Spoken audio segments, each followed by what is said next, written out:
ರೇವಣ್ಣ ಅವರ ಬೇಲ್ ಅರ್ಜಿಯ ವಿಚಾರಣೆಗೆ ಸಂಬಂಧಿಸಿದಂತೆ ಸದ್ಯ ಸಿ.ವಿ. ನಾಗೇಶ್ ಅವರು ವಾದ ಮಂಡಿಸುವ ಸಂದರ್ಭದಲ್ಲಿ ತನ್ನ ಕಕ್ಷಿದಾರನಿಗೆ ಯಾಕೆ ಜಾಮೀನು ಕೊಡಬೇಕು ಅನ್ನೋದನ್ನು ಪ್ರಸ್ತಾಪ ಮಾಡುವ ವೇಳೆ ಒಂದಿಷ್ಟು ವಿಚಾರ ಪ್ರಸ್ತಾಪ ಆಗ್ತಿದೆ. ಅಂದರೆ ಕಿಡ್ನ್ಯಾಪ್ ಕೇಸ್ಗೆ ಸಂಬಂಧಿಸಿ ಇದು ಕಿಡ್ನ್ಯಾಪ್ ಕೇಸ್ ಯಾಕಲ್ಲ ಅನ್ನೋದನ್ನು ಹೇಳ್ತಿದ್ದಾರೆ. ಜೊತೆಗೆ ಒಂದು ಇಂಟ್ರೆಸ್ಟಿಂಗ್ ವಿಚಾರವನ್ನು ಅವರು ಪ್ರಸ್ತಾಪ ಮಾಡಿದ್ದಾರೆ. ಅದು ಯಾವುದು ಅಂತಂದರೆ ಆರೋಪಿ ಅರೆಸ್ಟ್ ಆದ ದಿನ ಅಂದರೆ 4ನೇ ತಾರೀಕು, ಅದೇ ದಿನ ವಿಕ್ಟಿಮ್ ಪತ್ತೆಯಾಗಿದ್ದಾರೆ. ಅಂದರೆ ಈ ಕಿಡ್ನ್ಯಾಪ್ ಕೇಸ್ನ ಸಂತ್ರಸ್ತ ಮಹಿಳೆ ಪತ್ತೆಯಾಗಿದ್ದಾರೆ ಹುಣಸೂರು ಸ್ಟೇಷನ್ ಲಿಮಿಟಲ್ಲಿ ವಿಕ್ಟಿಮ್ ಪತ್ತೆಯಾದರು. ಆ ಸಂದರ್ಭದಲ್ಲಿ ಪೊಲೀಸರು 161 ಸ್ಟೇಟ್ಮೆಂಟ್ ಮಾಡಿಸಿದ್ದಾರೆ. 161 ಸ್ಟೇಟ್ಮೆಂಟಲ್ಲಿ ಆ ಮಹಿಳೆ ಅಂದರೆ ಸಂತ್ರಸ್ತ ಮಹಿಳೆ, ಈ ಕೇಸ್ನ ಸಂತ್ರಸ್ತ ಮಹಿಳೆ, ಅವರು ಯಾವುದೇ ಹೇಳಿಕೆಯಲ್ಲಿ ಎಲ್ಲೂ ಕೂಡ ರೇವಣ್ಣ ಅವರ ವಿರುದ್ಧ ಹೇಳಿಕೆಯನ್ನು ಕೊಟ್ಟಿಲ್ಲ. ಬದಲಾಗಿ ರೇವಣ್ಣ ಅವರ ಪುತ್ರನ ವಿರುದ್ಧ ಹೇಳಿಕೆಯನ್ನು ಕೊಟ್ಟಿದ್ದಾರೆ. ಅಂದರೆ ಪ್ರಜ್ವಲ್ ರೇವಣ್ಣ ಅವರ ವಿರುದ್ಧ ಹೇಳಿಕೆಯನ್ನು ಕೊಟ್ಟಿದ್ದಾರೆ. ಇಲ್ಲಿ ಆರೋಪಿಯ ವಿರುದ್ಧ ಅಥವಾ ರೇವಣ್ಣ ವಿರುದ್ಧ ಯಾವ ಆರೋಪವನ್ನು ಕೂಡ ಆ ಮಹಿಳೆ ಮಾಡಿಲ್ಲ ಅನ್ನೋದನ್ನು ಸಿ.ವಿ. ನಾಗೇಶ್ ಅವರು ಪ್ರಸ್ತಾಪ ಮಾಡ್ತಾ ಇರುವಂಥ ವಿಚಾರ. ಅಂದರೆ ಈ ಮಹಿಳೆ ಕಿಡ್ನ್ಯಾಪ್ ಆಗಿ ರಕ್ಷಿಸಲ್ಪಟ್ಟಿದ್ದು ಹುಣಸೂರು ಟೌನ್ ಠಾಣಾ ವ್ಯಾಪ್ತಿಯಲ್ಲಿ, ಹುಣಸೂರು ಟೌನ್ ಸ್ಟೇಷನ್ ವ್ಯಾಪ್ತಿಯಲ್ಲಿ ಈ ಮಹಿಳೆಯನ್ನು ಪತ್ತೆ ಹಚ್ಚಲಾಯಿತು. ಆ ಸಂದರ್ಭದಲ್ಲಿ ಅವರನ್ನು ಕರ್ಕೊಂಡು ಬಂದು ಅಲ್ಲಿ 161 ಸ್ಟೇಟ್ಮೆಂಟ್ ಮಾಡಲಾಯಿತು. ಅಂದರೆ ಪೊಲೀಸರ ಮುಂದೆ, ತನಿಖಾಧಿಕಾರಿಯ ಮುಂದೆ ಸಂತ್ರಸ್ತೆ ಕೊಟ್ಟಿರುವಂಥ ಹೇಳಿಕೆ. ಆ ಹೇಳಿಕೆಯಲ್ಲಿ ಎಲ್ಲೂ ಕೂಡ ರೇವಣ್ಣ ಅವರ ವಿರುದ್ಧ ಆರೋಪ ಮಾಡಿಲ್ಲ. ಎಚ್ ಡಿ ರೇವಣ್ಣ ವಿರುದ್ಧ ಯಾವ ಆರೋಪವನ್ನು ಕೂಡ ಮಹಿಳೆ ಮಾಡಿಲ್ಲ. ಬದಲಾಗಿ ಅವರು ಆರೋಪ ಮಾಡಿರೋದು ಪ್ರಜ್ವಲ್ ರೇವಣ್ಣ ವಿರುದ್ಧ. ಸೊ ಇಲ್ಲಿ 364A ಏನು ಹಾಕಲಾಗಿದೆ, IPC ಸೆಕ್ಷನ್ 364A, ನಾನು ಆಗಲೇ ಹೇಳಿದೆ, ಅದು ಅಪಹರಣ ಮತ್ತು ಅಪಹರಣ ಮಾಡಿ ಬೇಡಿಕೆ ಇಡುವಂಥ ಸೆಕ್ಷನ್. ಸೊ ಅದಕ್ಕೆ ಯಾವುದೇ ಸಾಕ್ಷ್ಯಗಳನ್ನು ತನಿಖಾಧಿಕಾರಿಗಳು ಕಲೆ ಹಾಕಿಲ್ಲ ಇಲ್ಲಿ ಅನ್ನೋದನ್ನು ಕೂಡ ಸಿ.ವಿ. ನಾಗೇಶ್ ಅವರು ಪ್ರಸ್ತಾಪ ಮಾಡ್ತಾ ಇರೋದು. 161 ಸ್ಟೇಟ್ಮೆಂಟಲ್ಲಿ ಸಂತ್ರಸ್ತೆ ಆರೋಪಿಯ ಮಗನ ವಿರುದ್ಧ ಹೇಳಿಕೆ ಕೊಟ್ಟಿದ್ದಾರೆ, ಆರೋಪಿಯ ವಿರುದ್ಧ ಅಲ್ಲ. ಅಂದರೆ ರೇವಣ್ಣ ವಿರುದ್ಧ ಹೇಳಿಕೆ ಕೊಟ್ಟಿಲ್ಲ, ಪ್ರಜ್ವಲ್ ರೇವಣ್ಣ ವಿರುದ್ಧ ಹೇಳಿಕೆ ಕೊಟ್ಟಿದ್ದಾರೆ. 364A ಹಾಕೋದಕ್ಕೆ ಏನು ಸಾಕ್ಷಿ ಕಲೆಕ್ಟ್ ಮಾಡಿದ್ದಾರೆ ಅನ್ನೋದು ಸಿ.ವಿ. ನಾಗೇಶ್ ಅವರ ಪ್ರಶ್ನೆ. ಇನ್ನು ಮೇ 5ರಂದು ಸಲ್ಲಿಸಿರುವಂಥ ಆರೋಪಿಯ ರಿಮಾಂಡ್ ಅರ್ಜಿಯ ಉಲ್ಲೇಖವನ್ನು ಕೂಡ ಮಾಡಿದ್ದಾರೆ. ಹುಣಸೂರಲ್ಲಿ ಆಕೆಯನ್ನು ರಕ್ಷಿಸಿ ಆಪ್ತ ಸಮಾಲೋಚನೆ ಮಾಡಿ ಆಕೆಯನ್ನು ಮಹಿಳಾ ಸಾಂತ್ವನ ಕೇಂದ್ರದಲ್ಲಿ ಇರಿಸಿದ್ದಾರೆ ಅಂತ ಹೇಳಿದ್ದಾರೆ. ಆರೋಪಿ ಅರೆಸ್ಟ್ ಆದ ದಿನವೇ ರಕ್ಷಣೆ ಮಾಡಲಾಗಿದೆ. ಆದರೆ ಆಕೆಯ ಹೇಳಿಕೆಯನ್ನು ಯಾಕೆ ಅನೇಕ ದಿನಗಳ ಕಾಲ ದಾಖಲಿಸಿಲ್ಲ? ಇಲ್ಲಿ ಆಕೆಗೆ ಒತ್ತಡದ ಹೇಳಿಕೆಯ ಇಂಟ್ರಾಕ್ಷನ್ ಮಾಡಿಸಲಾಗಿದೆ. ಆಕೆಯನ್ನು ಒಪ್ಪಿಸಲು ಇಲ್ಲಿ ಪೊಲೀಸರ ರಕ್ಷಣೆಯಲ್ಲಿ ಇಡಲಾಗಿದೆ. 161 ಹೇಳಿಕೆ ಮಾಡಿಸೋದಕ್ಕೆ ಆಪ್ತ ಸಮಾಲೋಚಕರು ಬೇಕಿದೆಯಾ? ಏನಾಯ್ತಮ್ಮ ಏನು ಹೇಳು ಅಂತ ಹೇಳಿದರೆ ಮುಗಿದು ಹೋಗ್ತಾ ಇತ್ತು. ಇಲ್ಲಿ 164 ಹೇಳಿಕೆಯನ್ನು ದಾಖಲಿಸಬೇಕು. ಆದರೆ 1 ವಾರ ಆದರೂ ಕೂಡ ಆಪ್ತ ಸಮಾಲೋಚನೆಯಲ್ಲೇ ಇದ್ದಾರೆ. ಇನ್ನೂ ಕೂಡ 164 ಅಂದರೆ ಮ್ಯಾಜಿಸ್ಟ್ರೇಟ್ನ ಮುಂದೆ ಹೇಳಿಕೆಯನ್ನು ದಾಖಲು ಮಾಡಿಲ್ಲ. ಯಾಕೆ ಅಂತಂದರೆ ಆರೋಪಿಯ ವಿರುದ್ಧ ಸಾಕ್ಷಿಯನ್ನು ಕಲೆಕ್ಟ್ ಮಾಡೋದಕ್ಕಾಗಿಲ್ಲ. ಸೊ ಇದೆಲ್ಲವೂ ಕೂಡ ಈ ಕೇಸಿಗೆ ಸಂಬಂಧಿಸಿದಂತೆ ಆಗಿರುವಂಥ ಒಂದಿಷ್ಟು ಲೋಪಗಳು. ಅದನ್ನು ಪ್ರಸ್ತಾಪ ಮಾಡ್ತಾ ಇರೋದು ಆರೋಪಿ ಪರ ವಕೀಲ ಸಿ.ವಿ. ನಾಗೇಶ್. ಏನೇನೋ ಆಗಿದೆ ಅಂತ ಅಂದರೆ 161 ಹೇಳಿಕೆಯನ್ನು ದಾಖಲಿಸೋದಕ್ಕೆ ಆಪ್ತ ಸಮಾಲೋಚಕರನ್ನು ಕರ್ಕೊಂಡು ಬಂದು ಅದು ಮಾಡಬೇಕಾದಂಥ ಅಗತ್ಯ ಇರಲಿಲ್ಲ. ಏನಾಯಿತು ಅಂತ ಹೇಳಿದರೆ ಸಂತ್ರಸ್ತೆ ಹೇಳ್ತಾ ಇದ್ರು. ಬಟ್ ಇಲ್ಲಿ ಅವರನ್ನು ಟ್ರೈನ್ ಮಾಡಲಾಗಿದೆ ಅಂತ ಇಲ್ಲಿ ಸಿ.ವಿ. ನಾಗೇಶ್ ಅವರು ಮಂಡಿಸ್ತಾ ಇರುವಂಥ ವಾದ. ಅವರಿಗೆ ಆಪ್ತ ಸಮಾಲೋಚಕರ ಮುಖಾಂತರ ಅವರ ಮೇಲೆ ಒತ್ತಡ ಹಾಕಲಾಗಿದೆ ಅಂತ ಸಿ.ವಿ. ನಾಗೇಶ್ ಅವರು ಹೇಳ್ತಾ ಇರೋದು.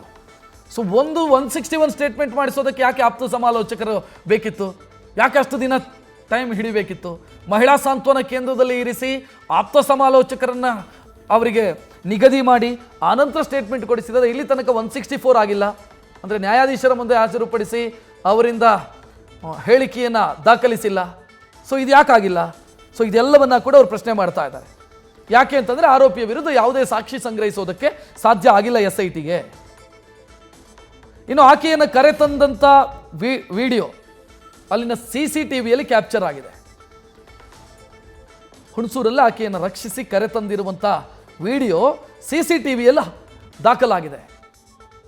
2 ಅಂಗಡಿಗಳ CCTV ಫುಟೇಜಲ್ಲಿ ದಾಖಲಾಗಿದೆ ಅನ್ನೋದನ್ನು ಕೂಡ ಅವರು ಪ್ರಸ್ತಾಪ ಮಾಡ್ತಿದ್ದಾರೆ.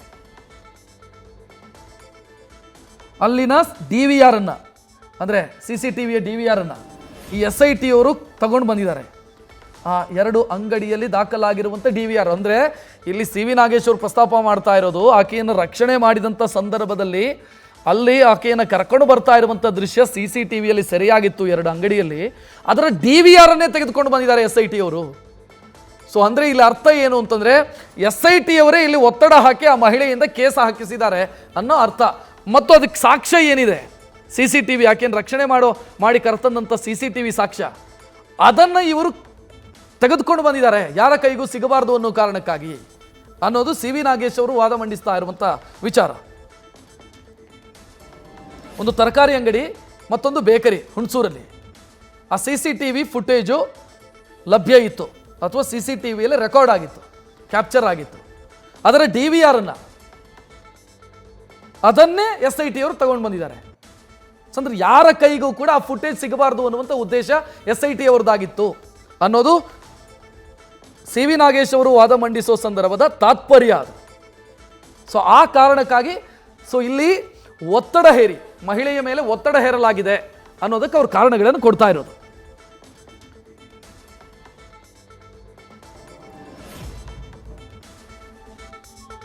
ಎಸ್, CCTVಯ DVR ಅನ್ನು ಯಾಕೆ ಕಲೆಕ್ಟ್ ಮಾಡಿದ್ರು SIT ಅವರು? ಮಹಿಳೆಯನ್ನು ರಕ್ಷಣೆ ಮಾಡೋ ಸಂದರ್ಭದ CCTV ಫುಟೇಜ್ ತಗೊಳ್ಳೋದು ಕರೆಕ್ಟು, DVR ಪಡ್ಕೊಂಡು ಬಂದಿದ್ದಾರೆ ಯಾಕೆ ಅನ್ನೋದನ್ನು ಕೇಳ್ತಾ ಇದ್ದಾರೆ.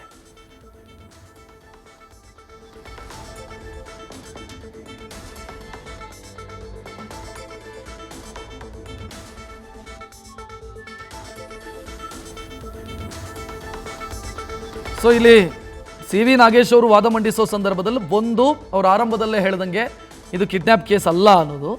ಎರಡನೆಯದ್ದು, ಈ ಕೇಸ್ನಲ್ಲಿ ಒತ್ತಡ ಇದೆ, ಆ ಮಹಿಳೆಯ ಮೇಲೆ ಒತ್ತಡ ಹಾಕಲಾಗಿದೆ ಅನ್ನೋದು. ಮೂರನೆಯದ್ದು, ನನ್ನ ಕಕ್ಷಿದಾರರ ವಿರುದ್ಧ ಆ ಮಹಿಳೆ ಯಾವ ಆರೋಪವನ್ನು ಕೂಡ ಮಾಡಿಲ್ಲ, ಬದಲಾಗಿ ಪ್ರಜ್ವಲ್ ರೇವಣ್ಣ ವಿರುದ್ಧ ಆರೋಪವನ್ನು ಮಾಡಿದ್ದಾರೆ. ಸೊ ನನ್ನ ಕಕ್ಷಿದಾರರ ವಿರುದ್ಧ ಅಥವಾ ಇಲ್ಲಿ ಈ ಕೇಸ್ನ ಆರೋಪಿಯ ವಿರುದ್ಧ ಆರೋಪವನ್ನು ಮಾಡಿಲ್ಲ ಅನ್ನೋದನ್ನು ಪ್ರಸ್ತಾಪಿಸ್ತಾ ಇದ್ದಾರೆ.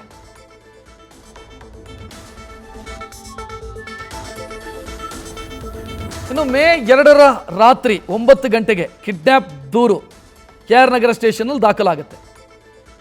ಆದರೆ ಬೆಳಗಿನ ಜಾವ 2:35 ಸತೀಶ್ ಬಾಬುವನ್ನು ಅರೆಸ್ಟ್ ಮಾಡಿದ್ದಾರೆ. ಅಂದರೆ ಈ ಕೇಸ್ನ A2 ಆರೋಪಿ ನಂಬರ್ 2 ಅವರನ್ನು ಬೆಳಗಿನ ಜಾವ 2:35 ಅರೆಸ್ಟ್ ಮಾಡಿದ್ದಾರೆ ಅನ್ನೋದನ್ನು ಕೂಡ ನ್ಯಾಯಪೀಠದ ಗಮನಕ್ಕೆ ವಕೀಲ ಸಿ ವಿ ನಾಗೇಶ್ ಅವರು ತರ್ತಾ ಇದ್ದಾರೆ.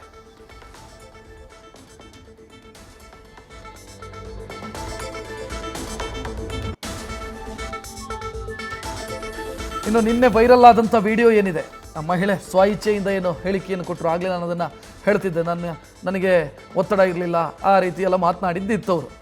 ಸೊ ನಾನು ನನ್ನ ಸಂಬಂಧಿಕರ ಮನೆಗೆ ಬಂದಿದ್ದೀನಿ ಅಂತೆಲ್ಲ ಮಾತನಾಡಿದ್ದಿತ್ತು. ಅದನ್ನು ಕೂಡ ಈಗ ಪ್ರಸ್ತಾಪ ಮಾಡ್ತಾ ಇದ್ದಾರೆ.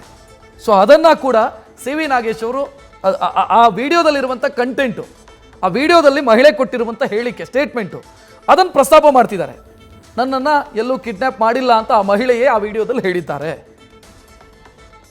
ಅದರಂತೆ 161 ಸ್ಟೇಟ್ಮೆಂಟ್, ಅಂದರೆ ಅವರನ್ನು ಹುಣಸೂರಲ್ಲಿ ರಕ್ಷಿಸಿದಂಥ ಸಂದರ್ಭದಲ್ಲಿ ಪೊಲೀಸರ ಮುಂದೆ ಕೊಟ್ಟಂಥ ಹೇಳಿಕೆಯಲ್ಲೂ ಕೂಡ ಆಕೆ ನನ್ನ ಕಕ್ಷಿದಾರ ಆರೋಪಿ HD ರೇವಣ್ಣ ಅವರ ವಿರುದ್ಧ ಆರೋಪವನ್ನು ಮಾಡಿಲ್ಲ, ಇಲ್ಲಿ ಸಾಕ್ಷಿಗಳ ಟ್ಯಾಂಪರ್ ಆಗುವಂಥ ಪ್ರಶ್ನೆಯೇ ಇಲ್ಲ. ಅಂದರೆ ಅಲ್ಲಿ SIT ಪ್ರಸ್ತಾಪ ಮಾಡ್ತಲ್ಲ, ಇದು tampering of the evidence case ಅಂತ. ಸೊ ಅದನ್ನು ಇಲ್ಲಿ ಪ್ರಸ್ತಾಪ ಮಾಡಿದೆ, ಇಲ್ಲಿ ಸಾಕ್ಷಿಗಳ ಟ್ಯಾಂಪರ್ ಆಗುವಂಥ ಪ್ರಶ್ನೆ ಇಲ್ಲ ಅಂತ ಸಿ ವಿ ನಾಗೇಶ್ವರ್ ಪ್ರಸ್ತಾಪಿಸ್ತಾ ಇದ್ದಾರೆ.